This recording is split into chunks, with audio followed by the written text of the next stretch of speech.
Welcome to Hardwood Handicappers with Zach Cohen, right here on VSiN, the Sports Betting Network.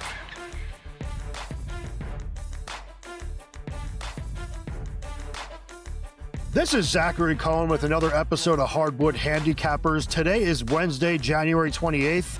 We are recording at 10:30 a.m. Eastern, and we have a lot of picks to get into for tonight. We have 3 player props this evening, 2 sides. Some of these plays are a little bit bigger than others, and we're coming off a night that we went 5-0, so hopefully we could build on that and have another winning night. Been a good season so far, but let's hope that we can kind of keep things rolling with, a big Wednesday slate in the NBA that starts with the Lakers taking on the Cavaliers in Cleveland in a game that will be on national television. This is the Lakers getting 2.5 points in Cleveland. The total in this game is 236.5, and this is a game where I do have a player prop. I have Jared Allen to go over 13.5 points in this game at -125. This is a game where there's going to be no Evan Mobley, which is really my only big takeaway in the NBA right now, is that Cleveland is a team that I'm really high on in the futures market. I did write about them over at VSiN.com as a pick to win the Eastern Conference at 6-1 yesterday. So if you're looking to add something to your futures portfolio, definitely head over to the website and see my case for Cleveland there. I think that this Cavaliers team is really live in the Eastern Conference, but no Mobley for the next 1 to 3 weeks. He's dealing with a calf strain, something that kind of forced him out of action a little bit earlier in the season, so they are being very careful with him. He'll be reevaluated soon. They'll get him back, but it is an injury that I do think is going to play into Allen's hands at least tonight. I mean, this is a guy that's averaging 15.5 points per game in the games that he has played without Evan Mobley this season. That's a 2.7 point per game bump, compared to his season-long average. And this is a really strong matchup for him because this Lakers team is just 21st in the NBA defending the rim. That's where Allen scores nearly 70% of his points. I mean, this is a guy that's really just a play finisher, whether that's as a pick and roll, roller, or, a putback guy, or somebody that will just catch dump offs, in the paint and finish with some dunks. He's really just going to be doing most of his work around the rim. And I don't trust the Lakers defensively around the basket, whether that's Ayton and his lack of activity, or Hayes and, his just a little bit over-eagerness defensively, where he, gets himself into foul trouble, jumps a little bit too early, whatever it is. I think this is going to be an Allen game where he scores at least 14 points, and I actually would lean with Cleveland in this game. If you're looking for a side or total, this is the first game of that ESPN doubleheader. I know a lot of eyes will be on it. There's going to be no Austin Reeves for the Lakers tonight. That means one less creator for a Los Angeles team that really is just an offensive team right now. So if they're not, creating efficient offense at a very high level in this game, it's going to be hard for them to win in Cleveland, even with Mobley out for the Cavaliers. So I think there's a little bit too much on Luka Doncic's plate in this game. And LeBron James, obviously, a threat to go off in Cleveland, his hometown. But I do think this Cavaliers team, even with some injuries, is better than the Lakers. So if you need to take something with the side or total, I would lean with laying the points with Cleveland at home. The next play I have is in the Bulls-Pacers game, which tips at 7 p.m. Eastern. This is a game where the Bulls are 2.5 point road favorites. Total's 235.5, and I have a player on that favorite side. I have Kobe White over 19.5 points at -120 this evening. And this is just a really interesting matchup. The Pacers are number 1 in the NBA defending above the break threes, and White does score 46% of his points on that area of the floor. So he's going to need to work very hard for his triples in this one.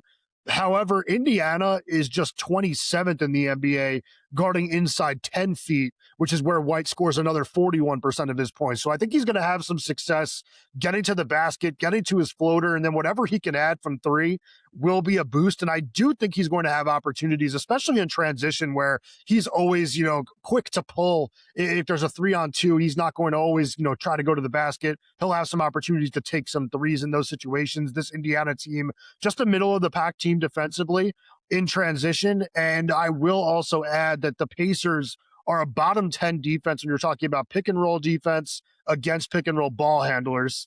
They're a bottom 10 defense in isolation, and they're a bottom 10 defense defending screens. So there are ways for White to beat this team. And then this is also a Pacers team that is the second worst team in the league when you're talking about putting opponents on the free throw line. So White, a player that does occasionally get himself to the line, I think he can get there in this game. I wouldn't be surprised if he shoots 7-8 free throws. So I do think this is a game where he really should continue to, score at a pretty high clip. He has scored 22 plus in 5 straight games. He also had 22 the last time he faced Indiana, which was back on December 5th. So I think this is a reasonable number for him to need 20 plus in a game that I do think will be pretty high scoring.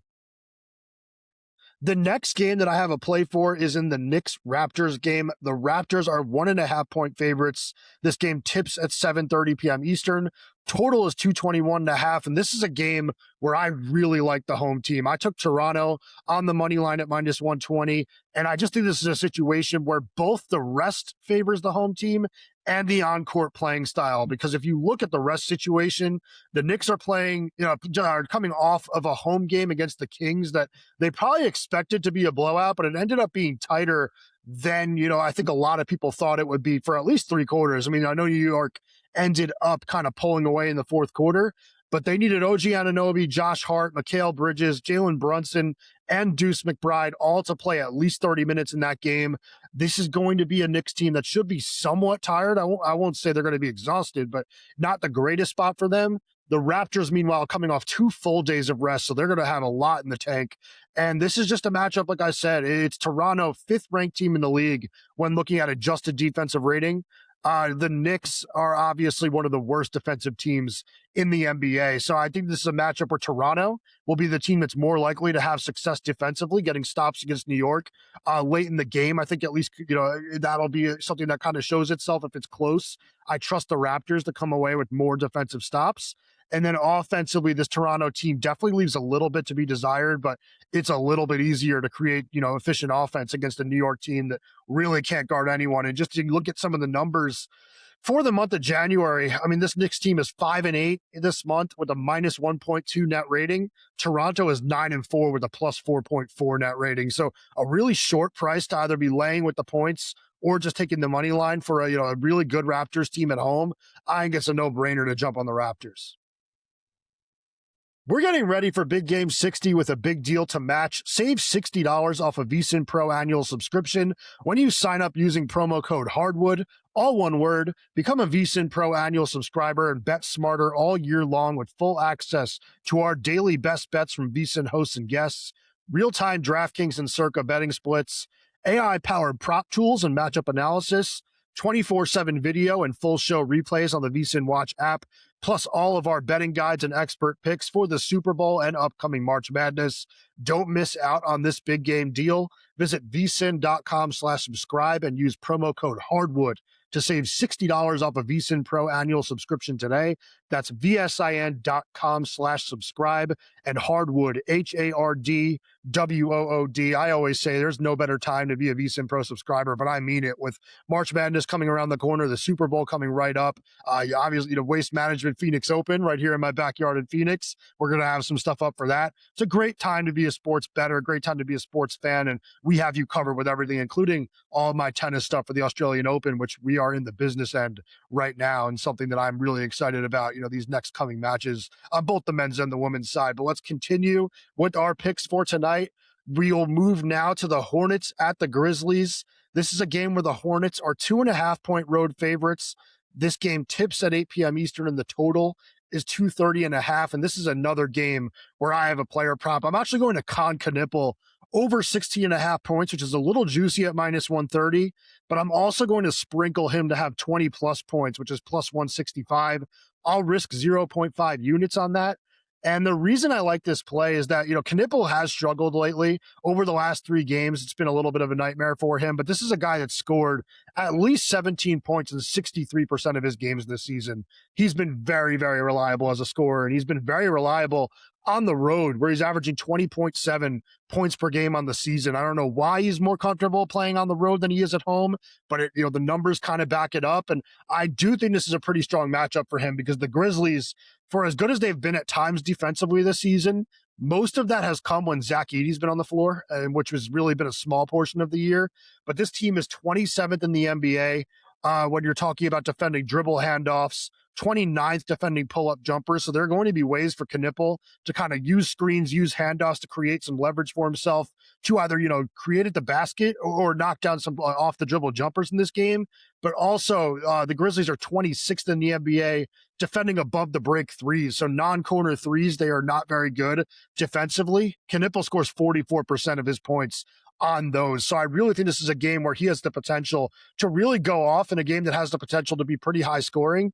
And this is a game where I'd actually be leaning on the Hornets. This is a team that I do think is a little bit better than Memphis right now, especially with the Grizzlies dealing with some injuries. So if you want to take something with the side or total, maybe lay it with Charlotte or take the money line. You can get a good money line price on them as well. But my plays here are Knueppel over 16.5 points and Knueppel to have 20 plus points. That's plus 165. Wish it was a little bit better, but I do think this is a game where he can flirt with 20.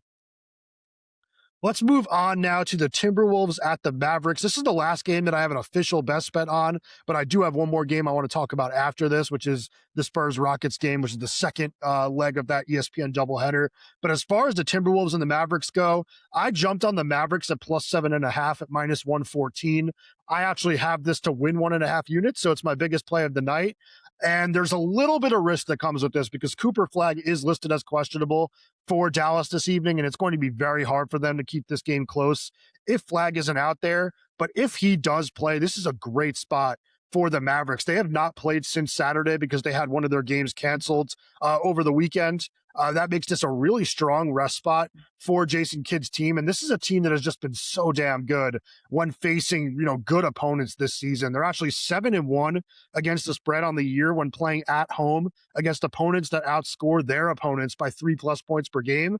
On top of that, they're 9-1 against the spread as home underdogs this season. I just kind of think that this is a team that really kind of rises to the occasion when playing against teams with winning records. And the numbers definitely prove that. Meanwhile, the Timberwolves have been kind of in a bad way right now. I mean, before winning last game against the Warriors, they had lost 5 straight contests. And the win over Golden State is kind of hard to put too much into because Steph Curry did not play in that game. The Warriors opted to rest him and other starters because it was the second leg of a back-to-back. They did not want to put anybody in harm's way. So the Timberwolves are only not on a big losing streak because they got lucky with their schedule and with Golden State opting to sit guys.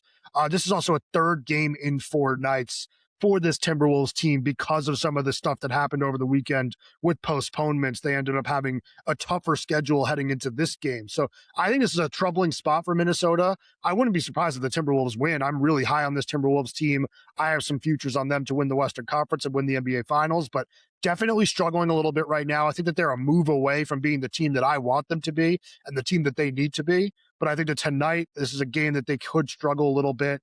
We just need to have Flagg out there as we back Dallas because I do think that player is just too important to them right now. I know he's a rookie, but he's their best player. Without Anthony Davis on the floor, it's not even debatable. So we're going to need him out there for both ends of the floor. Good defender, great scorer, good playmaker. We just need him out there. The final game of the night, the one that I said that I wanted to talk about a little, even though I don't have an official play, is the Spurs at the Rockets, as I mentioned. 9:30 p.m. Eastern tip. This game is on ESPN. The Rockets are 2.5-point home underdogs. Total is 220.5. And I have a pretty strong lean on Houston in this game. So I don't have anything right now. You should not be surprised if you check the Pro Picks page later and you see something added for me. I know that the Rockets do not have Steven Adams. He's a big part of their identity. He's one of the best offensive rebounders in the league. And this is a team that is built on their ability to crash the offensive boards. Also, the Spurs actually have a small rest advantage. They're coming off 2 full days of rest. Houston coming off of only 1. But I still think this is a pretty short price with Houston being the number 2 team in the NBA when you're looking at adjusted net rating at plus 5.9. San Antonio is down at number 5, a very good team, but not quite as strong as Houston. And I think that, that might be something that the numbers suggest, and maybe people don't believe that with the eye test, but I personally have the Rockets a little bit higher than the Spurs. And this Spurs team is just 2-5 straight up and 3-4 against the spread as road underdogs of 6 or fewer this season. Meanwhile, under Ime Udoka, the Rockets are 23-9 straight up and 18-14 against the spread as home favorites of 6 or fewer. So one of these teams in this exact spot struggles on the road. One of them succeeds at home. I think that's a little bit hard to ignore. And I do kind of like overall, the Rockets' ability to defend, their size across their starting five, I think that's going to kind of disrupt a Spurs backcourt that I do think is very good, but is in for a tough night this evening.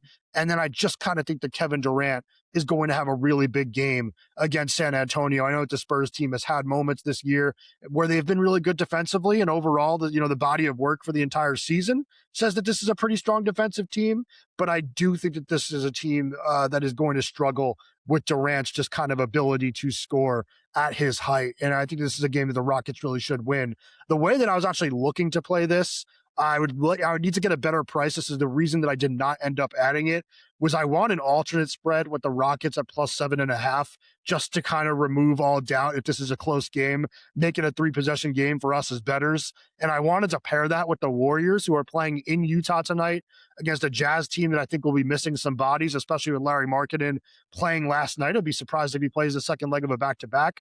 Also, Golden State, well-rested, playing Curry, it seems, so they should be there and ready to go, and they were playing well before losing that game to Minnesota where they rested everybody. So I do think that the Warriors are going to beat the Jazz, and that's a team that I would be looking at in moneyline parlays tonight. So if I can get to -150 or better with Warriors moneyline and Spurs, Rockets +7.5, that will be a parlay that you'll end up seeing. The last I checked, it was like -167. There's no value in that to me, but I will be looking throughout the day to see if that changes. But for now, 5 picks, that's not too bad. We'll recap those best bets in a second, but attention to any listeners who are new to VSiN. Signing up for our free daily newsletter is a great way to catch up. Delivered straight to your inbox every morning, VSiN's newsletter offers picks, data, and strategies for the day's betting menu. Sign up for free now at vsin.com/newsletter and start receiving your free newsletter tomorrow morning. That's vsin.com/newsletter. Stay ahead of the game and bet smarter with VSiN.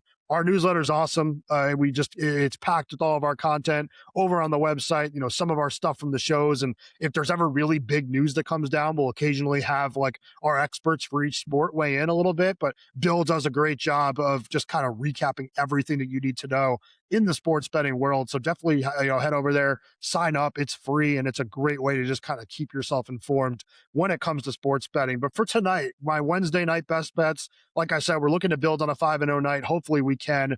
Jarrett Allen over 13.5 points against the Lakers at -125. Kobe White over 19.5 points versus the Pacers at -120. We have the Raptors money line against the Knicks at -120. Kon Knueppel over 16.5 points, and Knueppel alternate over 20+ points. It's -130 for the normal prop at over 16.5. And then it's +165, risking 0.5 units on the 20+. Then the final play, Mavericks +7.5 versus the Timberwolves. That's -114, and I'm playing that to win 1.5 units. So it's my biggest play of the day.